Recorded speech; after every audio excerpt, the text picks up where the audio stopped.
But all I know is that I was closer to death in those incidents than I was in a heart attack. Being a direct threat means that different masking agents were used on me, so that even if they had 5 specialists that were there to attend to see what it was that had happened to me, they were not able to diagnose.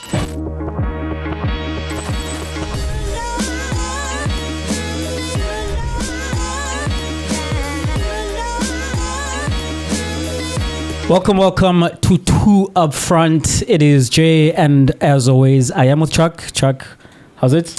All good, man, and in a different background as people can see, but yeah, all good, man. Yeah, if you do have a keen eye, you'd have an idea as to where exactly we are. We are called Two Up Front, but sometimes you need to throw a third man up there at the top because you're in search for some goals. And we are honored to welcome the one and only Robert Marawa to Two Up Front. Rob, welcome to Two Up Front. Thanks for joining us.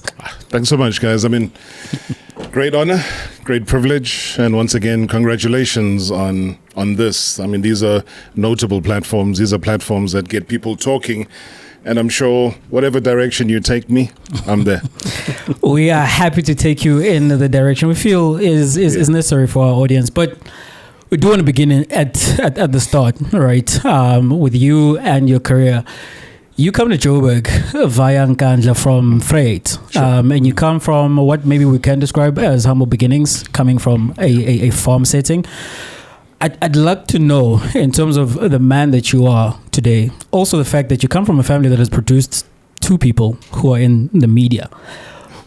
Those early years, growing up in that household with the mom and the dad and in that area, how has that shaped you as a man, and what part did that play in terms of, as I'm saying, with your sister Vanessa as well? Yeah, it's an important question because you can almost imagine that being in a farm setup, there's no entertainment, there's hardly television because we hardly had electricity. So if you were upgraded, you'd have a generator run via diesel that you'd have to crank up and so on. So the only real treasure that we had was this very same medium that I sit in front of called radio. So radio became my world. Radio became the one thing via Radio Zulu and via people like Kansas City Mkhono, Joshua Mlaba, Malindi Gantuli, all of them. Those became my heroes, but I had no idea what they looked like. So by virtue of falling in love with the medium, I did not know that indirectly I was falling in love with what would be ultimately my career. Maybe later on, though, it started knocking that, yes, I have a passion to do law, etc., but I have a greater passion. I think once television became part of my scene and we were able to watch, not in as clear a picture that we would see, because again, we were like right at the deep end of the farm, so whatever tricks you tried to get television, you were not going to be successful. You just see a picture, skuru type of picture. So, but there was nothing clear about it. And on to your point, when you have a mother and a father who are there to guide you, because they had in total 4 children. I'm the only boy. I've got 3 sisters. Oh wow! Yeah, so it's a case of my older sister Nomvula Kuku, who also got to love sport, and she runs the KZN Academy now, and then really? Vanessa is the last in line. So yeah, the same academy that got the big man. It was tall. They discovered him, Olundi, and without playing for PSL team, he went to play in the Premier Division in Portugal, and now is a Bafana star. And there's so many great stories of people that are in the rural areas. I'm from the rural area. Who would have ever thought that, Vanaso Pukwini Naye would also come through and land up in, places like we are right now in the middle of Sandton, across the road from the JSC, in the heartland of broadcasting with Prime Media. So the journey for me was shaped and large by the support that my parents gave in terms of what I asked for, in terms of them getting me newspapers and newspaper clips and recording on VHS some of the games that were played on television. They just thought, they're a crazy boy who just loves his sport and he loves his football. And again, I did not know that would ultimately be my career in future. But yeah, if it wasn't for them, then I wouldn't be able to come back home during school holidays. So my school holidays, because what else are you going to do besides taking inkomo to ATP, besides lusering there, besides the sheep sharing that would happen at times, and so on. Those are the kinds of things that we got up to. There was no entertainment. You couldn't say you're going to play with other kids or whatever. You play football, you play whatever. So for me, that school holidays, besides trying to help out at the family store that we try to run in Makaya, that was what I did. I literally would watch old tapes, your BP, Top 8 Knockout, your JPS, your Mainstay Cup, your Olsen's Challenge, your Iwisa Spectacular. I would sit and watch all of those during school holidays. And that occupied my time, made me happy. What more would I want? Rob, do you know how to cleanse inkomo and nkukunanan? Because I think if I can get skills from you, then I can show up as the uncle who knows, mara, without the training, you know what I mean? Not saying it, but you had to take the cows into the stable and so that they don't kick the bucket there. Was saying, you take it into the house. And then take a clean white cloth, you put it over the bucket, you pour the milk in so that if there was any residue, dust or anything that's there, it stays on the cloth. Close it up. It's got a little hole at the bottom. So that was the life. I wasn't my tricks, but not from life. That I know very well. I appreciate that, because as black people, we want to have some of that rich culture in us, because we don't quite see it, we don't quite tap into it. But we don't have a first-hand experience. So having those kind of skills, I think, is very rich. But what I want to know is that, Rob, growing up, because Bosama Plazin, was it hard to communicate with your parents? Here's what I want to do, and they got the picture? Because oftentimes that's a disconnect we have with our parents, because they know this, and you have come with this idea about we're schooling or whatever. Yeah, I mean, it's a legit question. It's just that I didn't know myself. All I knew was that to please them, I needed to go to university. I needed to get the proper matric pass to get me to university. Trying to get to a technicon or college was not part of the deal. So for them, they've paid school fees, they've taken you to school, boarding school, etc. But having to now do any other thing except, I don't know, become a doctor, a lawyer, where else are you going to go? Broadcasting is not a part of it. Yes, we hear broadcasters, we see them on television, but maybe it's entertainment for people. They don't think you can derive a salary, earn a living from doing broadcasting. So for me, as crazy as it was, I did something where they used to have festivals, concerts. I mean, Rebecca Malope was a big superstar in the bubblegum music sector. She wasn't a gospel artist. She was there with Abo Twinkie, Mam Kumalo, who was singing. There was Abo Yvonne Chaka Chaka, obviously Abo Brenda Fassi, the Lucky Dubes of this world. So we would, try our best to go to those shows. And the closest show that there was in Newcastle, in a stadium called RK Romelian Stadium, where Chiefs once came and played football. I begged, please, I need to go. Not because I wanted to see the artists. The minute I heard on radio that Cyril Bongani Mkhulu, Kansas City, was there. I was never going to mess up with that opportunity. So I went because I wanted to see what my radio idol looked like in person. And Newcastle and where we were staying in Ganja is quite a trip. It's probably 2 or so hours away. It takes in, but I made it happen. You speak about being in boarding school, right? And I think the whole of South Africa knows you went to Hilton Boys, which is one of the more prestigious schools in the country.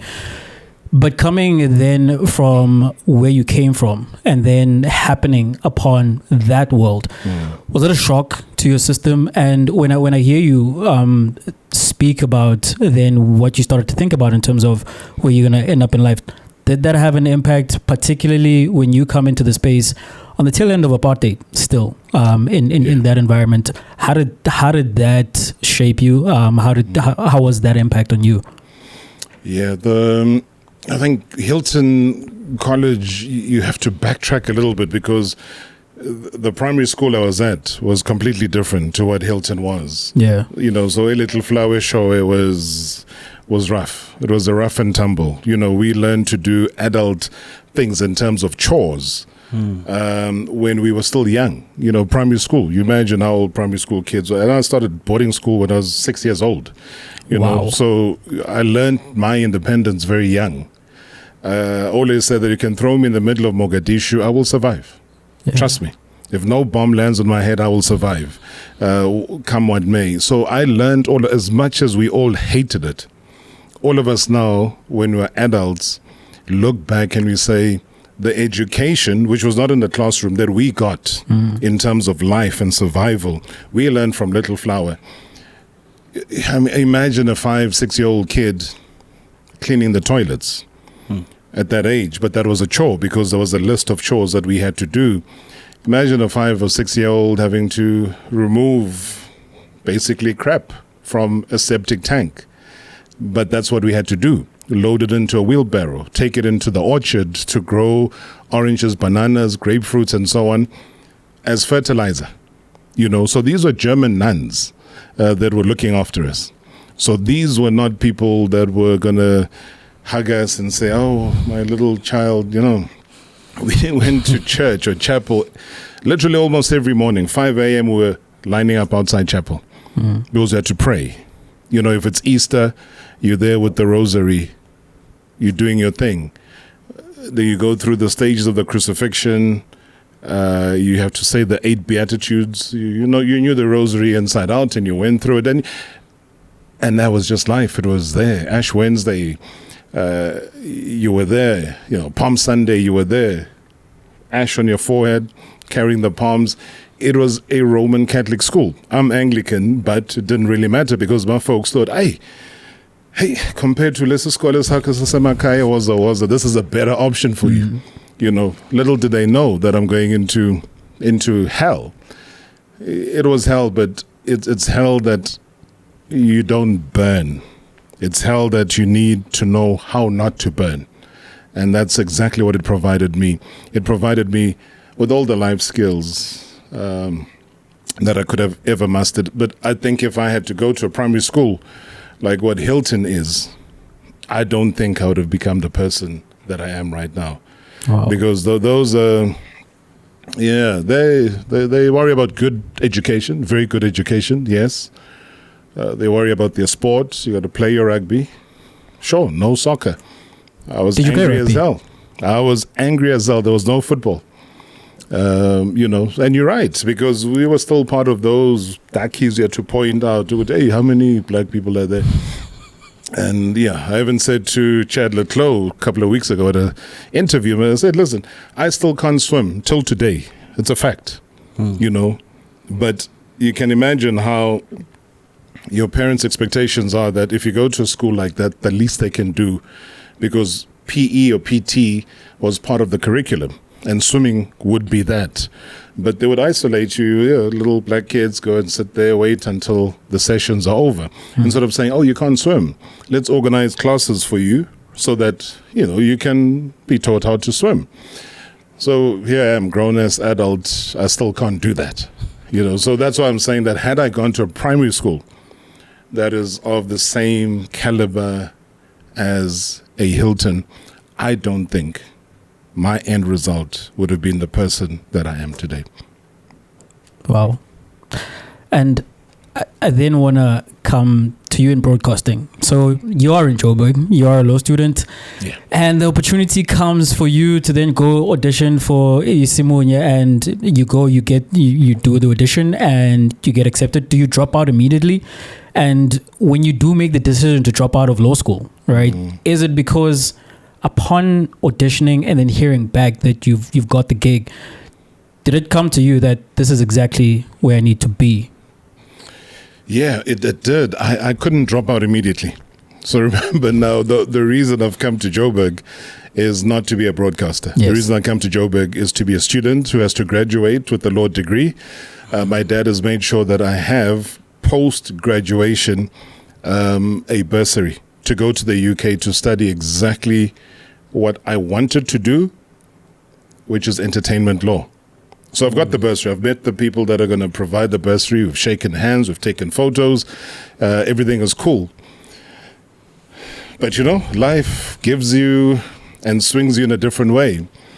And when the audition worked out, trust me, I didn't tell my parents that, hey, listen, I've gone to SABC, during a break. Not after everything they've done. No. I was like, hey, how am I going to handle this, So what was it, 1996, when the channels relaunched and they all became SABC 1, 2, and 3.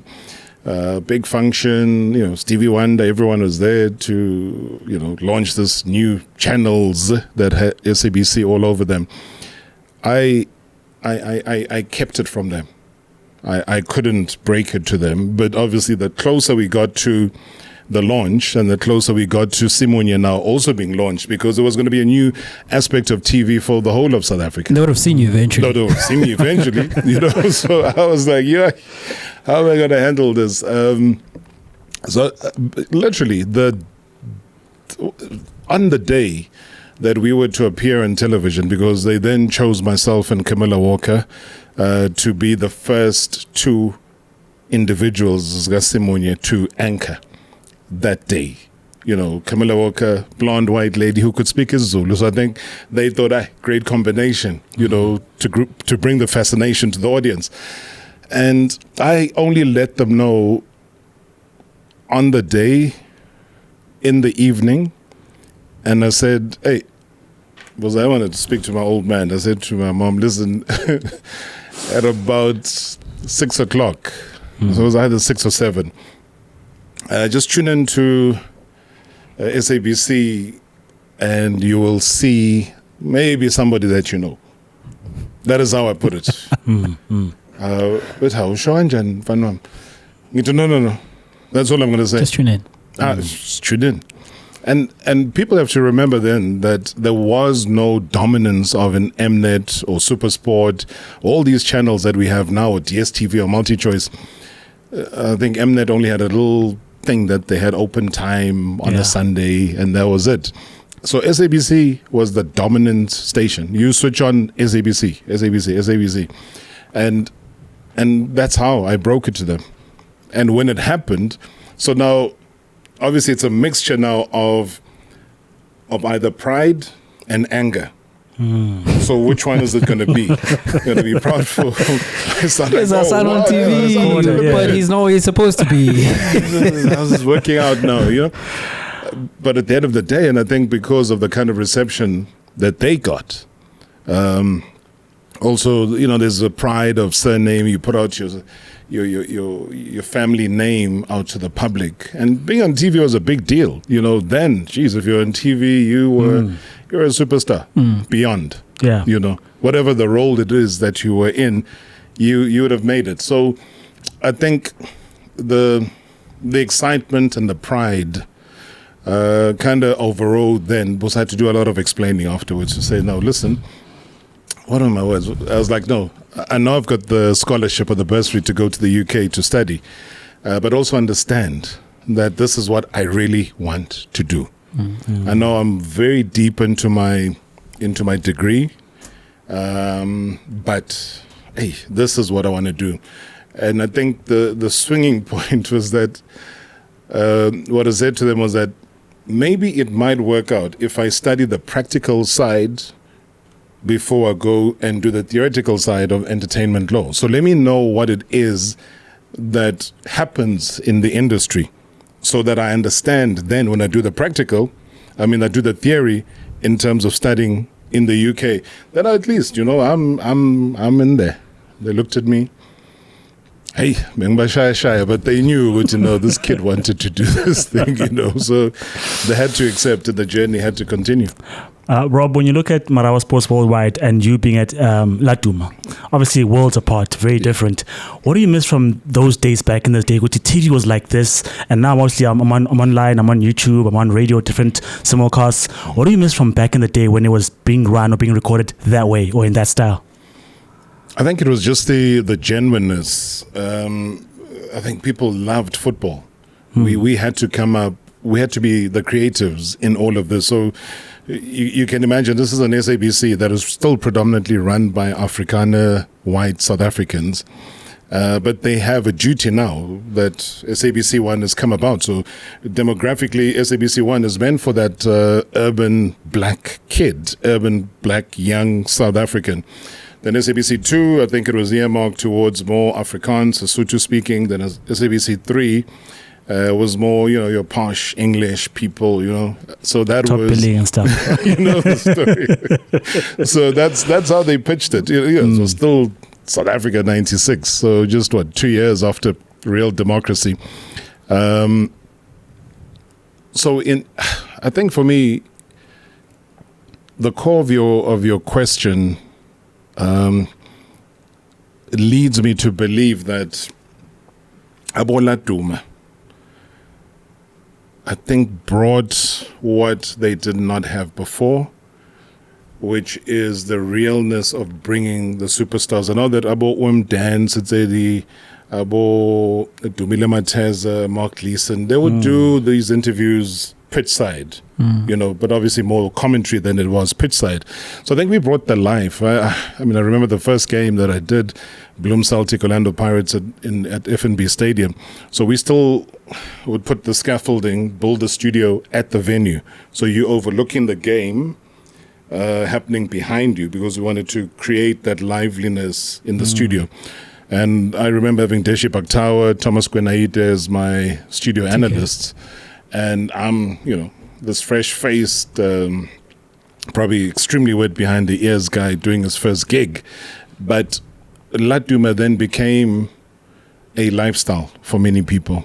And I think the narrative that we created on air was a narrative that people carried with them moving forward. That is why when the newspaper Soka Laduma then came about, it was also biting from the popularity of what Laduma was on television. Because I know that there were little squabbles here and there about the ownership of the name. And but Zamama Sonda never patented it and so on. So it just became like an open field thing. But I think what I really miss about it was just how honest and open and genuine people were. And they took opinions, they didn't take them personally. Now it's like, Tin Ace, Tin Victor, come on, pet. So, but people were now extremely from the heart. They were just like, guys, we're loving this. You're bringing the action to us. You're getting us to know our personalities even more and better. And that's what we really strove for. And I think the popular version of Laduma was the one on Sunday. So Sunday afternoon, you had a continuation of two of the popular sports within the black community, which was football and boxing. So after Laduma came Blow by Blow. So Blow by Blow was presented by Brian Mulder, who I also worked with. He was pitchside usually on Laduma. So, South Africans sat through. Then afterwards, boat. You watch, choral music. I'm a choir, and your day was made. So you would want nothing more to do with it. You've had soccer, you've had boxing. Now because it's Sunday, let's respect the choral. Shy choral. And now, being that you've been in the game for over 25 years, right? You've not left sport. You changed from presenting. You came into sport. You've settled into sport, into football, maybe mainly. Why is that? Why has there not been then a branching off into something else? What is it that you found in sports broadcasting specifically that was, okay, this is where I'm going to make my name. This is what's going to be my niche? Yeah, sure. I think when you become so passionate about something, nothing else can override that passion. I love sport, but like you rightfully say, football was always the front runner. Yeah. I watched NBA Inside Stuff, and the anchor then, I didn't even know anything about basketball. So I'm watching him. I'm still on the farm, Enkandla. I'm like, this guy is crazy. He's owning this, but he's got a personality. And it was that personality that drifted me to have a personality that I had on Soccer Zone, because I was never Soccer Zone. Soccer Zone was started from scratch by myself, Mike Mangena, and Paul Duplessis, who was the producer. But we gave it the life. We gave it the mumish, the moment of the day, and so on, simply because he trusted us. He knew that we knew how to draw that audience. You know, the fact that it became the second most watched show outside of Generations as a sports show is still record and history up until today. And my fascination with not wanting to branch off, despite, I know I had a quick word with you the other day, to say, having been offered to be a doctor on Generations, I had to say no. Yes, I did one cameo role. Please don't ever go search for it. We still want that footage because it is out there somewhere. Things that go on camera, they live forever. It is a point we're going to make to try to find that footage. Don't ever find it, guys. It was destroyed. There was a fire.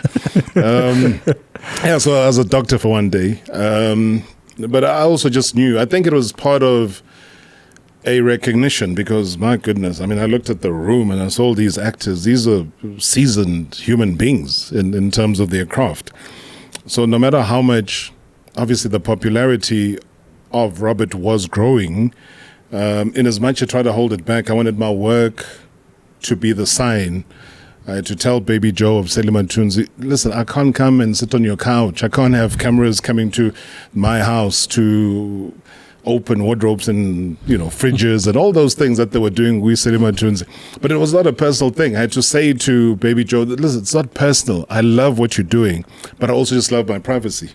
You can't be like, new kid on the block. No, that can't be my title. Can the new kid on the block first succeed? Can he first do what he's there to do? And then we can, and I did that with Drum Magazine. Was to be on Drum then was a privilege. Big deal. I'm not talking about Drum Yeah. now that became Kosi and whatever. I don't even know if it's still there. But it was a privilege to be there. So one ended up being on the cover of Pace and Drum, and there was Tribute Magazine as well, which I did with my mother, and then I did one by myself. So those were signs that people were getting to recognize my contribution on sport. And I wanted it to be that way. I didn't want it to be as a game show host, which was, again, was offered to me to, now you win 10,000 rand. I was like, yo, guys, I can't do that. No disrespect to anybody. Yeah. It just wasn't you. I just wanted to do sport. Yeah. And what made me even more happier was being given the opportunities to do multi-code sport. So I did the All Africa Games. Then I went to Melbourne to do Commonwealth Games. I went to Manchester, did Commonwealth Games. I've done Olympic Games. Even having the honor of winning an SAB Sports Journalist of the Year award, not for football. Then it was for what I'd done in the Commonwealth Games. And you can imagine there you're running from doing gymnastics to boxing to lawn bowls, synchronized swimming, all sorts. Yeah. And you've got to know the terminology. You've got to know, post-race, what you've got to say, what the previous record was. So those are the things that challenged me but excited me. I ran up and down Manchester with Thabiso Sithole. I think he's at SABC again after leaving. So Thabiso and I were literally the only two people. He was covering for news, I was covering for sport.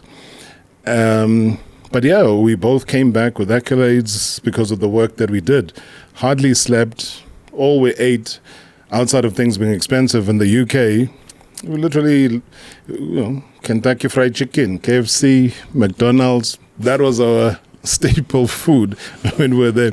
Because of the time he's there, he's editing, he's clipping, voicing, that is sending back tomorrow, what's the schedule, when do we start? It's a lot of work, and that's what people don't realize about sports. Maybe the end product of what we do makes it look like it is simple, but it's what you do before you go on air. That is the important part. So my drive, again, Jay, to go back to your question, is that I became very selfish about what I was doing, but also very intentional. But I also wanted to show other kids that maybe wanted to do what I do, that it is possible. It's possible to have it as a career. Why is it that everywhere around the world there's sportscasters? Why can't it be the same here? You know, guys like Martin Locke, someone that I admired and I'd watched on television, never dreamt that I would get a chance to sit next to him, you know, host the 1998 World Cup like we did. It was, again, an achievement. It was an attainment of what I wanted to do. Nothing was going to change the projection. No matter how many times people have tried to get me off, kill me off TV, kill me off radio, literally kill me off the earth. Wow. Yeah. No, I've had... That has happened? Yeah, it's happened. You know, people thought I had a third heart attack or something. I never had a third heart attack. I was in hospital, ICU, yes. Yeah. But it was a direct threat on my life. Really? Yeah. How much of that can you tell us? I know you're private, but how much of that can you... Yeah, I think the heart attacks were... I always thank God for surviving them. And they were what they were. And they were both on occasions, once at the Virgin Active in Rivonia, then the other one was at the Fight Club in Bryanston. So they were both in training facilities. You know, You're trying to keep healthy, but boom, heart attack. But these other two incidents, being a direct threat, means that different masking agents were used on me. So that even if they had 5 specialists that were there to attend to see what it was that had happened to me, they were not able to diagnose. Wow. But all I know is that I was closer to death in those incidents than I was in a heart attack. Jeez, did that change your perspectives at all in terms of the man you are now compared to the man prior to all of this happening? Are you able to track something that did change, or your perspective on life in terms of how you go about living your life?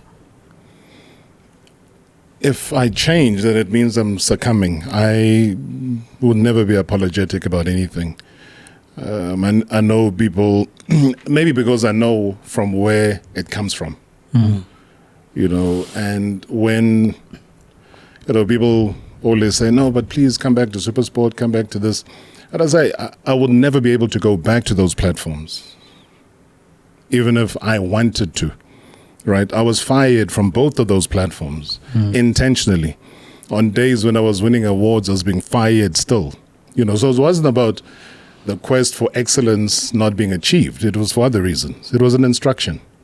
So when a person gets an instruction from somebody, then they've got to fire you.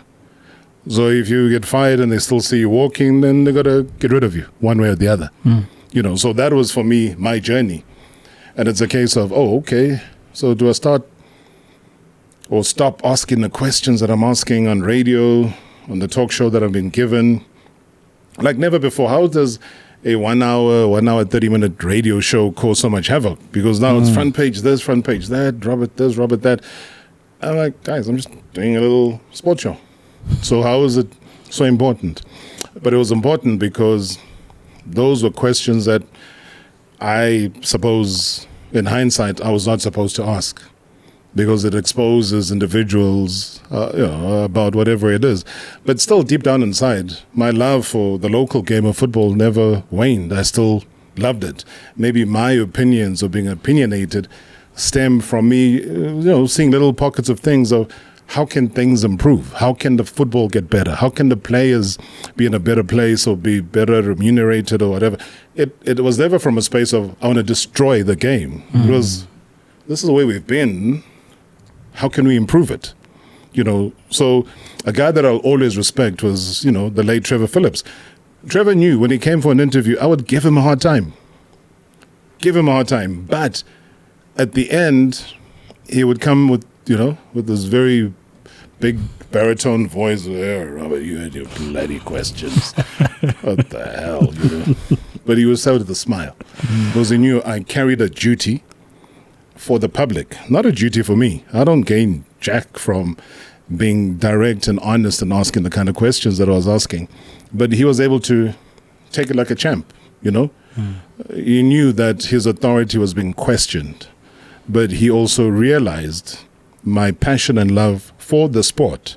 And a lot of the times, and that's the funny part, is that whatever the suggestions were that I'd put forward, I would see it happening. Now they make an announcement, oh, this and this is happening in football. Oh, okay. You might not say it, but I see it, you know. Then I'll start running campaigns. I would play the Johnny Clegg song, Itigiti Sandlin. Then the next thing, running with it now. Hey, Bafudru, hey, our slogan, Itigiti Sandlin. You know, we played the old clips of the song, the winners, we are number one. And then the next thing, hey, Chiefs are using it at the stadium. But hey, they had all forgotten about all of these things. You know, there are many things that happen like that. But again, I'm saying it was never personal. But obviously, people that felt otherwise took it personally, you know, to an extent where, you know, if we want to end somebody's life, you means it feel very strongly about it. But what I would have wanted was for those individuals, because I have respect for them till today, is to basically say, Rob, listen, let's have a sit down, let's talk. I'm not happy with this or that, I'm not happy with this or that. But then don't expect me to apologize for an opinion. You know, nobody apologizes for an opinion. I can get back and say, oh, I was wrong factually on this. I take it back. If it means I have to go back on air, then I'll go back on air and say I take it back and I apologize to the authorities or whatever. Or they could have taken me to court. Not once ever been taken to court about anything that I've said. So, yeah. Rob, if you could separate between Rob Marawa, the person, and Rob Marawa, the brand, how would you describe Robert Marawa, the brand? Because obviously there's interviews, there's the questions, there's the personality. Because, I mean, you're a great storyteller, number one. Number two, you're like the Oprah of South African sports because you get to ask the questions that no one else either wants to ask or can ask, and we get those answers as a result. When you look at your brand, what is that? What is Robert Marawa to us? I would hope that he is a person that's made a change or a difference in terms of the sporting fraternity. I would hope and pray that, you know, in the times I've been asked whether it was as simple as doing PSL awards multiple times, that it meant, number one, I earned the opportunity. I've done a couple of times with the CAF awards. It means I would have earned the opportunity. In my earlier stages, when South Africa hosted the President's Golf in George, and I was asked to MC. So I'm MCing not just to South Africans, this goes to the entire world. We've just had the President's Cup a couple of months ago in golf, and I knew nothing about golf. I just knew my dad was a caddy when he was growing up. It was a very complicated sport, but he knew and understood it, loved his Tiger Woods, but I knew nothing. But there I was now, you know, with the Johan Rupert of this world and everybody else behind me. There's George Bush Sr. who was there. Thabo Mbeki, then the president of the country, was there. There was Vijay Singh, still the golfer there. The young Tiger Woods was there. Madiba was there at the event as well. And doing the draws, you know, with Jerome Valk, the then FIFA General Secretary, and doing draws in Cape Town, doing draws in Durban, when the very first derby, Soweto derby, went to be played at Kings Park. It was the weekend of the World Cup draw. That's why they took it down there. So being able to do all of those things, be with the Sepp Blatters, do something Blatter never ever did, was invite him to do an interview in a radio station at Metro. And Jerome said, Robert, listen, this guy doesn't do interviews, but let's see what happens. And they mentioned it was, you know him, he was at the draw. Yeah, I'll come to the studio. Then he came through in the same way, you know, Madiba did. So mine was always, let me push the envelope. Let me see what sport and how far one can take this thing called sport. You know, attending Laureus Awards in Monaco and Abu Dhabi. And so, there's a lot of things that one has been able to achieve in this journey, and places I've been able to go in this journey, but also be in the forefront of. When I was speaking to Lucas Khatebe the other day, and Leeds had called him back again to honor him, because Leeds, he's a hero. Love that man. Oh, geez, you have no idea, guys. You know, I had the singular honor when it was this testimonial game. They got to play against Charlton. Obviously, Sean Bartlett played for Charlton, and, you know, Lucas was there. So we're there at Ellen Road, spent great time driving around. I was like, this man is loved. You know, there are murals of him all over the place. You know, chief this, chief that, blah, blah. I was like, I have never seen this in my entire life. Wow. You know how people in Rome with the Pope and everything? Lucas, Whoa. I'm telling you. Whoa. The fact that Kaizer Chiefs, I don't even think they ride on the fact that that band, that rock band, Yeah. is named after the team that Lucas is in because they're from Leeds. Yeah. To give him this due respect, they are now a global rock band that carry the name Kaizer Chiefs Because of Lucas. because of Lucas. The suite at Ellen Road is named after him. There's a beer, Rada beer, that's named after him. There's a double-decker bus named after... I'm just mentioning a couple of things, but there's gazillion things. So, in short, again, it's 10 years of service at Leeds. And then I get asked at Ellen Road to pick up the mic and address the full house that was there and introduce Lucas to the audience and to the world on his testimonial. So yeah, so the little kid from Enkandla dreamt big. Maybe I didn't know the extent of my dream and, you know, my focus on excellence in terms of what I tried to do. So I think what brand Robert Marawa is maybe a testament to what we see right here with MSW on the microphone at Prime Media. You know, being able to reach an agreement with the massive institution like Prime Media 947 and say, listen, we align, we bring both our brands together, and you do what you do. We give you the platform to do what you do, and we support each other all the way. And that's exactly what they've done. They've accorded me the respect and the platform. They've accorded me the love that is now transferred to the listeners of the show. And, you know, it's done in the most professional of way because they're a professional entity. They're not about whatever, you know, Mickey Mouse things that people end up doing in broadcasting, you know. But I always say, I don't think my journey has begun. Wow. I don't think it's begun. On the journey that you already have been on in terms of interviews and other sporting events that you've been, what would you place as perhaps the most significant or most memorable or your favorite in terms of those conversations over the years that you've had? Yeah, I mean, I repeated because I think it was unexpected, the Madiba one. The Madiba one, because there were so many different layers to understand. Also just trying to convince him to come onto a sports platform again. Another crazy idea Robert has. But all he said to me, you know, was, nah, you must be kind to Zelda here. Speak to Zelda. Spoke to Zelda as well. I was like, we can make it happen. But what is it? You know, how are you bringing somebody who's a politician to come to your sports show? So I said, no, I'm not going to talk to him about sports. I mean, about politics at all. I just want sport out of him. He's a former boxer. I want to hear from him about how the great Louis Late took him to court. So remember, he's now a free man and so on. And in all the political stuff that was happening with sport, Louis Late had the guts to take Mandela to court.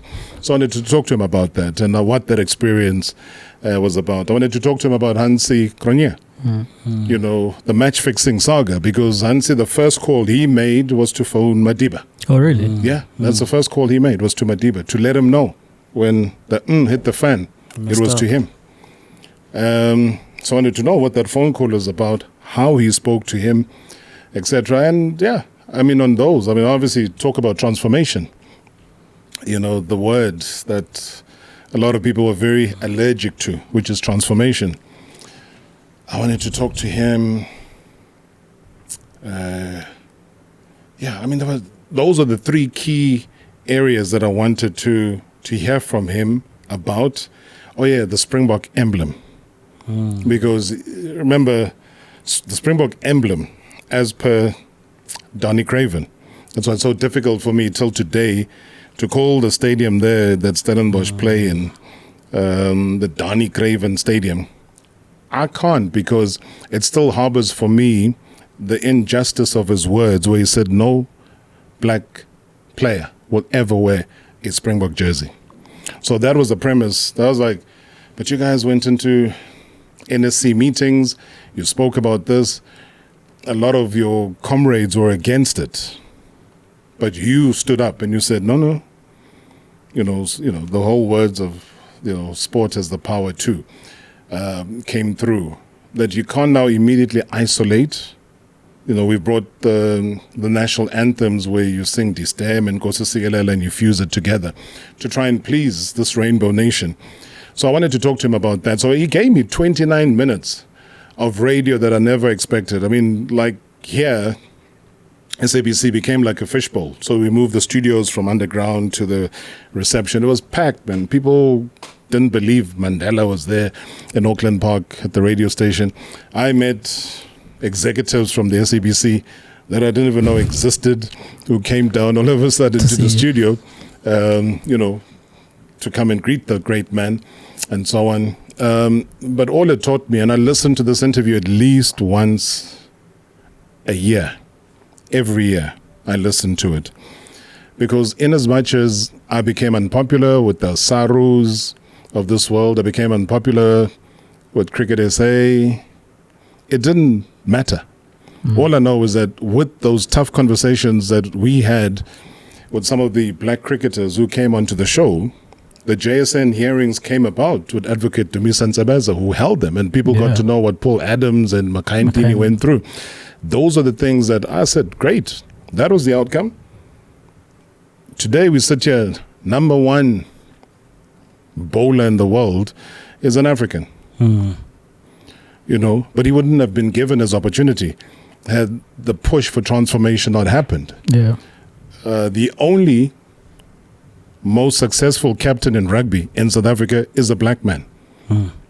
There's no other rugby captain who has achieved what Siya Kolisi has achieved with the back-to-back World Cups. No. What's your feeling in terms of where we are with transformation? Because as you mentioned, you brought to light the plights of Makaya, as well as Adams and about Tsotsobe and all of them. Yeah. We see the pushes of like Stronger Together, but we still look at the makeup of those teams, right? You feel very passionately about that, as you just described for us. Where do you think South African sport is with transformation? I think people can't run away from it. It is there. It's nice and easy to blame Mani Lebok when that one kick that he should have got and we could have won gets blamed for a very talented rugby player, the most skillful rugby player we've had in a long time. Yeah, the core of his business, which is kicking, might not be at its best, but Rassie is not a stupid fool. Rassie knows when to spot talent. Rassie knows when he was being called a Kafir Puti by Afrikaners in this country for giving Siya the captaincy, he knew what he was doing.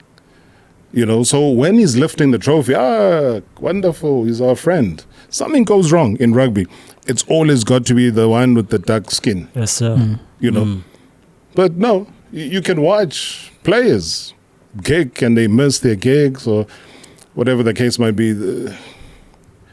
All I'm saying is that your Sasha Mgomezulus of this world, they're going to change the landscape of rugby.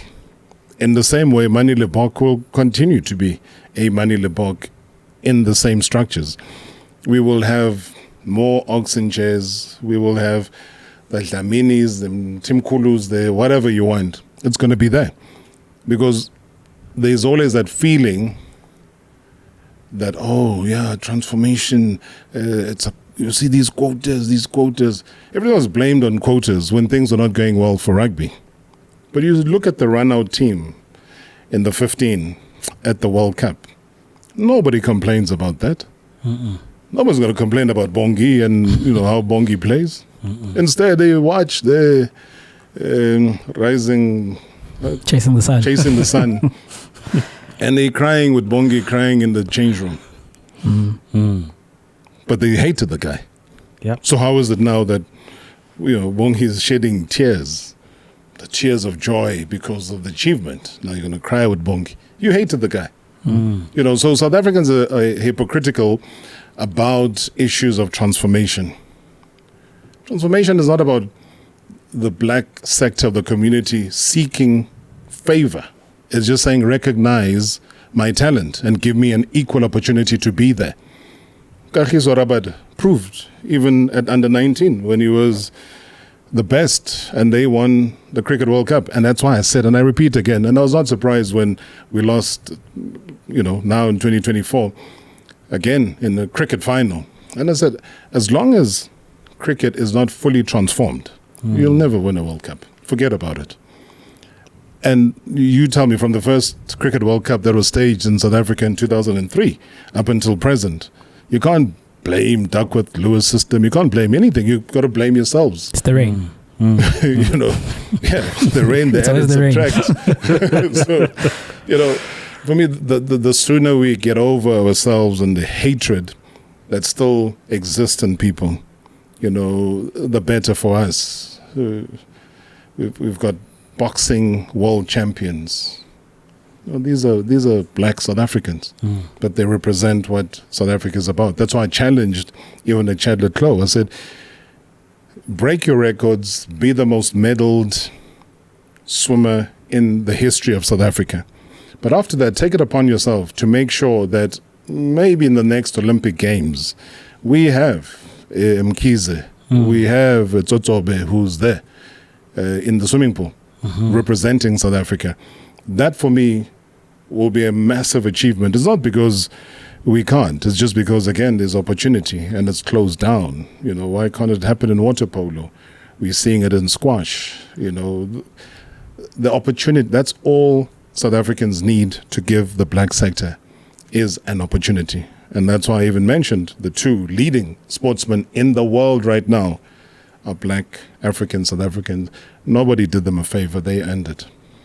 Rob, lastly, before we go into your sports knowledge and your things that you like, because we want to be a bit more lighthearted, I just want to know, after all the work that you've done, because you're pushing the envelope, you ask questions and stuff, podcasts are aplenty, shows are aplenty. When you look at the landscape of sports in South Africa, do you think enough genuine and real stories are being told? Or do you think still some stories are being lost under the crack? Or do you think that we're not being fed the real stuff sometimes? Do you think we're getting the real story from all the people who have the platforms and the channels? I don't think so. I honestly don't think so. Some of it happens, and I don't think we should always be there all the time when glory happens. Don't get me wrong, Chasing the Sun is a brilliant concept. It showed the world what South Africans had to go through, but it also showed the brilliance of an individual rugby coach in Rassie Erasmus, who's assembled the best rugby team in the world. I love that. I love the honesty. I loved them calling each other out and holding each other accountable. But I don't think, South Africans look at Ukwala, who, when he was trying to cycle and train and they sawed his leg off. Yeah, that was gruesome. I don't think they carry the story that after his amputation, because they saved his leg initially, but then it had to be amputated. But I don't think that we've carried the story to say, this man, because of his drive and his ambition, decided, you know what, give me a prosthetic leg. I'm going to carry on running. And that's what he does. He still does that. I don't think, enough stories are being told about many different sectors within sport. We like to paper over the cracks. There's nothing wrong with being honest. We need to have those honest conversations and honest debates. And I obviously implore you guys as a team, and that's why I was praising you earlier on for creating a platform. Create that platform. Let the guys come onto your platform and express themselves openly. Express themselves in such a way that they don't have any fear of whatever the repercussions are. And that is why I repeatedly say, me as a human being, I'd rather starve in dignity than eat in shame. That is what I've always said. That's what I've always believed, and that's what I still believe until today. And People say, yeah, you'd say that because, no. I've said that even when I had nothing to my name. There's nothing as good and as solemn as your integrity. If you lose that, trust me, you're stuffed.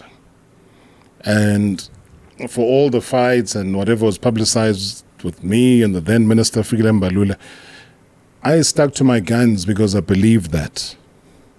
Was I friends or am I friends with him? Of course I am, but he had a duty. He was a Minister of Sport, Arts and Culture. So if he's not following, like the room dividers were fighting the cause for rugby, and there was nothing we said which was incorrect, because again, he had the right to take us to court. Nobody took us to court. So those particular journeys, because we still need South Africa to improve sport, and that's a funny thing, and I say that repeatedly, sport is the one way that people can be alleviated from poverty. Neymar, Messi, you look at the Ronaldinho, all the guys from the favelas in South America and the Brazils, they were poverty-stricken. What has elevated them? It's football. Mm-hmm. So what is our journey? Who are our Ronaldinhos in South Africa? We can't always go back and say, it was Lucas, it was Sean Bartlett, it was Benny McCarthy, and then our fingers start to run dry. Who currently, is the King Don Father in the Premier League, who's from South Africa? That's the question. That is the question. You've given us so many answers, so many things to think about. Yeah. Before we close it out, some quick fire questions. These quizzes. I never do quizzes. It's not a quiz. It's your fandom, right? It's about your fandom. First question.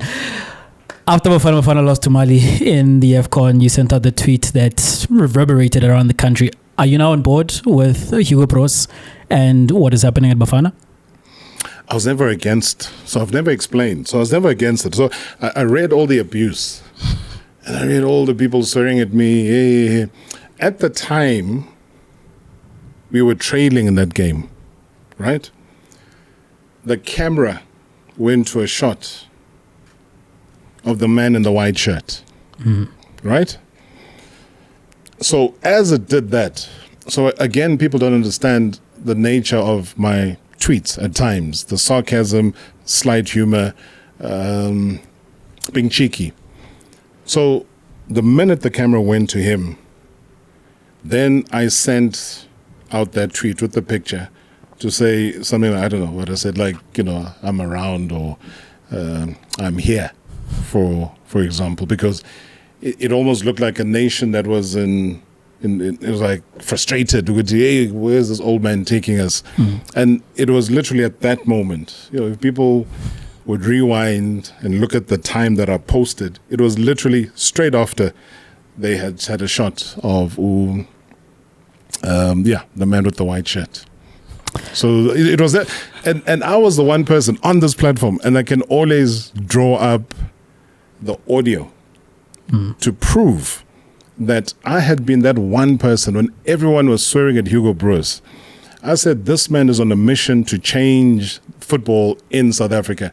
I even said, I like how he dismisses authority within SAFA.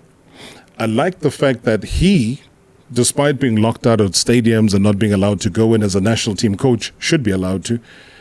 All he has asked for is an email to be recognized that he sent to the PSL, to ask for an audience with all the PSL coaches to say, can I meet with all of you individually? And I think he almost indirectly said that in the recent press conference where he was dealing with Manqoba Mngqithi and the whole issue of not playing two of the key players, Mudau Mkwena. And he said, well, I've not had an opportunity to speak to Manqoba to understand why these two players are not playing for Sundowns. Because he was denied that opportunity to have an audience with professional team coaches.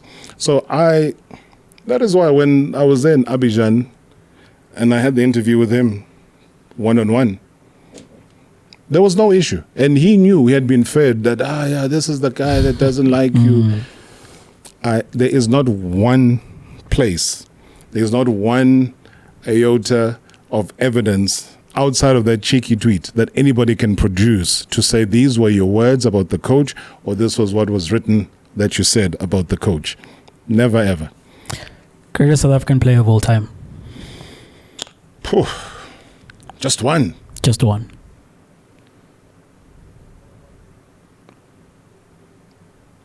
Yeah.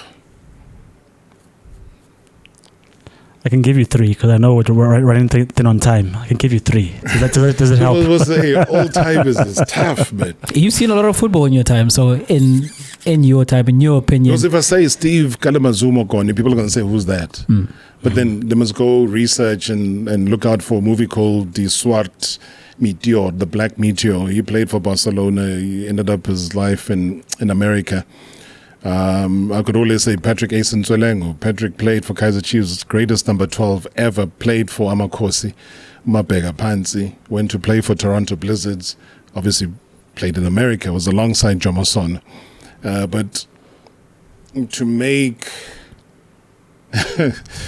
it worthwhile, my opinion, from what I've seen, it's got to be Jomason. The elephant. There's only one elephant in South African football. And my final quick fire question. You as a Liverpool fan, are Liverpool going to win the Premier League this season? Liverpool, Manchester City 2, Aston Villa 3, Arsenal 4. Oh my goodness. We'll be back to talk about this. There needs to be a follow-up conversation. As an Arsenal fan myself, Chuck, Manchester United, although Chuck is on the outside looking in. But Chuck is also what? Arsenal? No, he's Manchester United. I'm suffering in silence. He's Manchester United. Mr. 10-10. 10-10 gone. But Rob, before we let you go, you did say that you feel you're only at the start of the journey. Our final question, what's next for Robert Marawa? And that's a funny thing, is that in every step of my journey, I have never said what's next. I've always said this is not the end, because I knew that there is going to be a next. And the only thing that really drives me to then not be complacent is to have another stop. This Greyhound keeps going.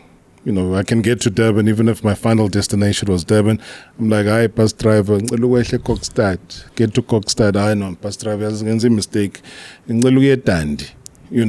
So for me, it will be a combination of things that are done on the international front. It will be things that are done as well on the local front.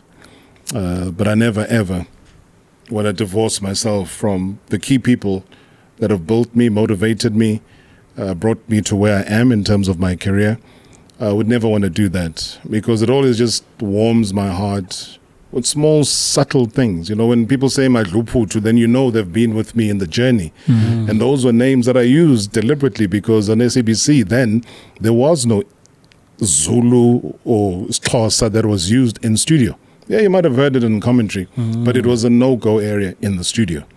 So part of me reaching out, whether it was Uklimshelele, whether it was Umadluputu, was to say to the person who's watching, I'm a part of this.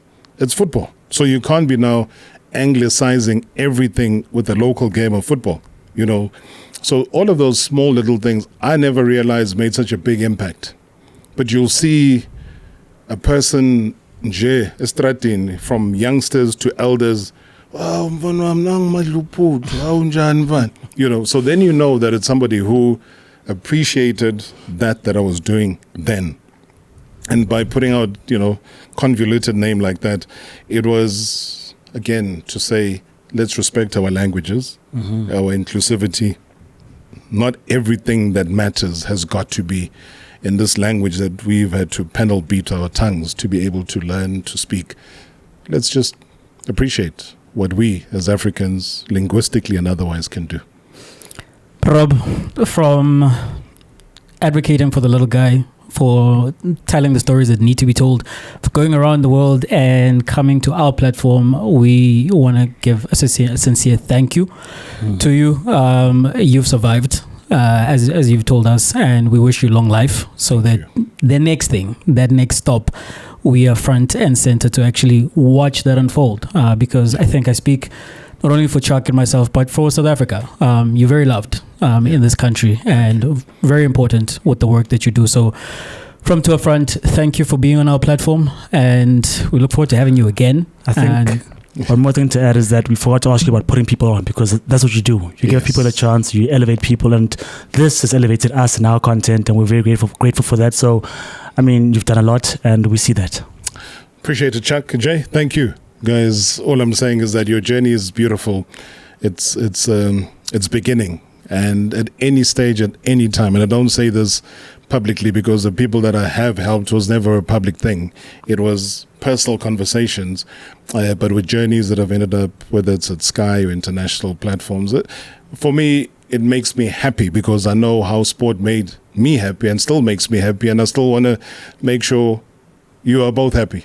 So at any stage, anytime, hit me up, guys. Honor, privilege to be on the platform. Thank you. Thank you very much. That was Robert Marawa. This was To Up Front. We're going to find that tape of him as a doctor. We'll bring that to you. But please do continue subscribing, viewing, sharing, and liking the YouTube channel. It is To Up Front. And we are, of course, across all social media platforms at To Up Front. From Jay, from Chuck, we are Audi.